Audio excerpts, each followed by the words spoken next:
Hello mga kawiti! Kumusta na kayo dyan? Nagluto ako ng bistek Tagalog. Gamit ko ay pork chop. Kasi hindi pa ako nakakain. Pero anong oras na ba? 2:00 na pala. Ngayon, ay nagluto ako kasi dadalhin ko to dun sa ospital. Dadalawin ko si Butchokoy. Tapos dadala ko na rin ng pagkain yung pizza ko si Katrina. So kain tayo mga kawiti. Binabad ko to. Binabad ko to sa madaling bawang. Tapos, pagkababad ko mga 2 oras, ang ginawa ko mga kawiti, ipinarito ko pa. Tapos, ang sarap. Mataba-taba pa.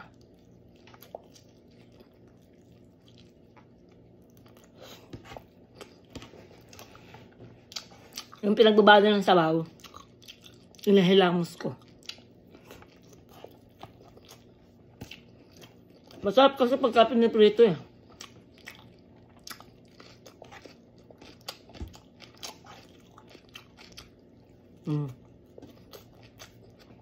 Masarap.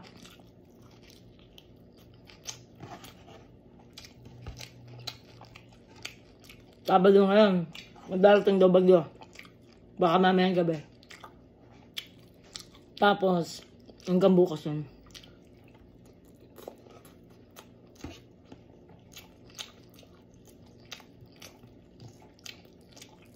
Baka hawak lang kanin ko. Nagsayin ako ng bago. Ayun, dadalhan ko sa ospital.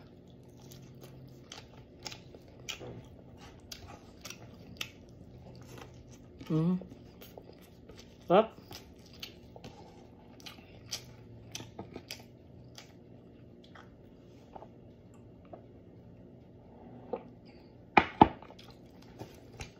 Dapat, kanina pa ako pupunta sa ospital. And dala pa ng pinsan kong lalaki yung susi ko.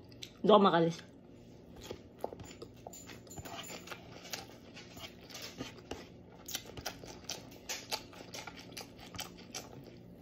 Nanghiram ako ng sasakyan doon sa kaibigan ko. Pumayag naman, wala doon siyang lakad.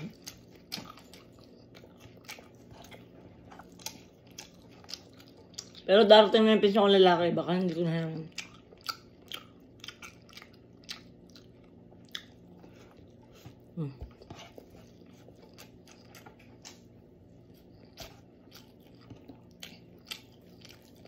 Tulog na tulog ang mga aso eh.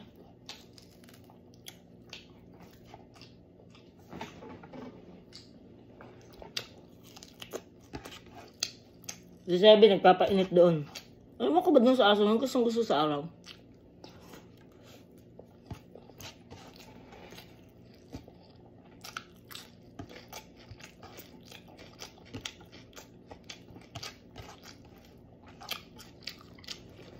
Aba, long weekend para sa inyo, no? Sa Pilipinas. Ang sarap ng bakasyon nyo.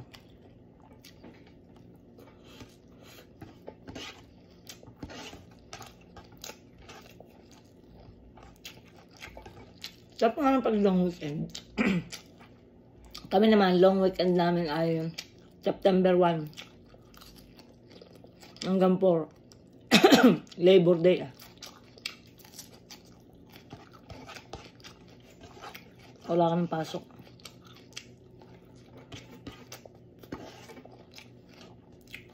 Pero baka pumunta ako ng Oregon. Kami ng kaibigan kong bakla. Titignan namin yung nature dun.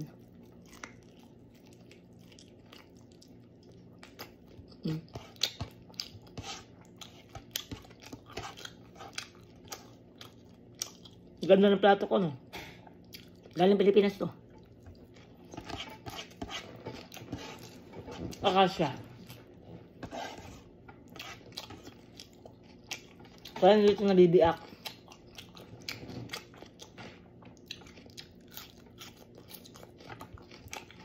Ang sarap ng sibuyas Tagalog. Ang sibuyas Tagalog.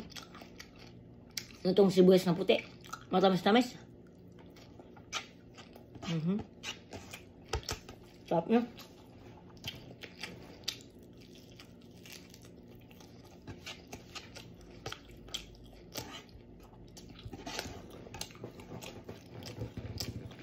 Sarap na kain ko.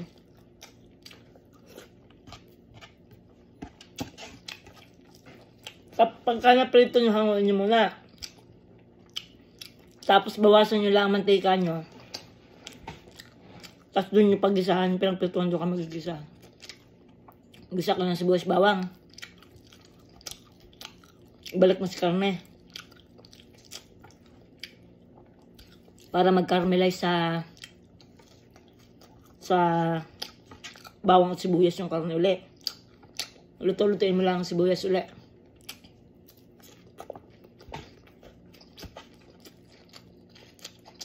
Tapos saka mo ilagay yung pinagbabadan mo. Pag nilagay mo doon, ang gagawin mo naman, hihinaan mo lang yung apoy. Na.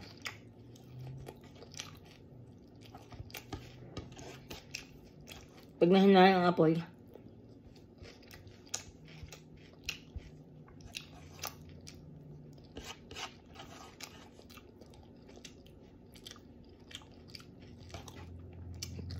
mapapalambot mo na yan. Pinapanood ko rin kay kay ang pangalan nito? Kay John Lloyd Cruz at saka kay Luis Manzano. Yung siya ay Becky. Tsaka kay Belma Santos. Nakakatuwa. Magaling talaga ng Belma Santos, no?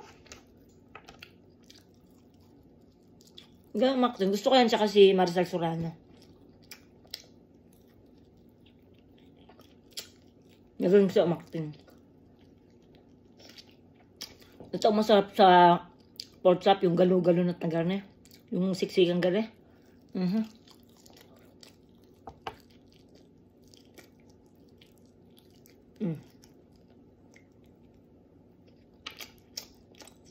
Sarap na. Excuse me po.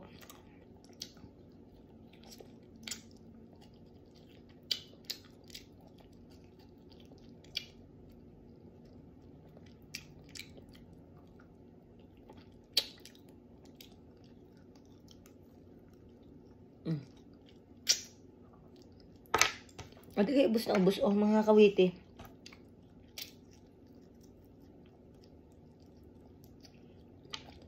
Wala lang yung pinsan ko din eh.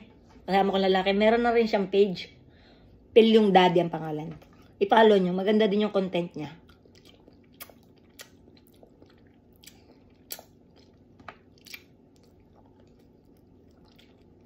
Matagal na yung may ganun. Nauna pa yun sa akin. Matagal na siyang may YouTube. Kaya lang, syempre, alam nyo naman, priority lagi ang mga bata. Hindi.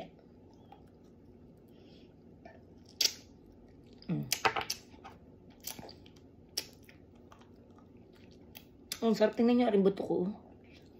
Side na side, eh. Abay, mala, ang mga aso hindi naglalapitan sa akin. Na-realize ko, nasa labas pala sila. Sabi ko, parang ang mga aso ata hindi naglalapitan sa akin. So, diyan na kayo mga kawiti at ako ay bahagi maghuhugas ng plato. Tapos ako ay liligo. Pagkaligo ko, susunduin ko pang aking kaibigan at sasama pa ospital. Dadalawin ang kanyang sister. So, pupunta kami doon. So, yung dadalhin kong pagkain, pan-dinner na nila yan. Dinner na niya o kaya breakfast siya. Tapos, dalhan ko na lang ulit siya ng pagkain ulit doon. Ganun talaga. Mahirap pagka may nasa ospital. Hindi makagawa. Kaya kailangan magtulong-tulungan. So, diyan na kayo mga Kawiti. Maraming salamat sa lahat ng sumusuporta kay Kawiti. Maraming salamat sa lahat ng sumusubaybay, sa lahat po na nagsesend ng star at sa walang sawa pong nanonood sa akin. Thank you very much po and happy long weekend. Bye-bye!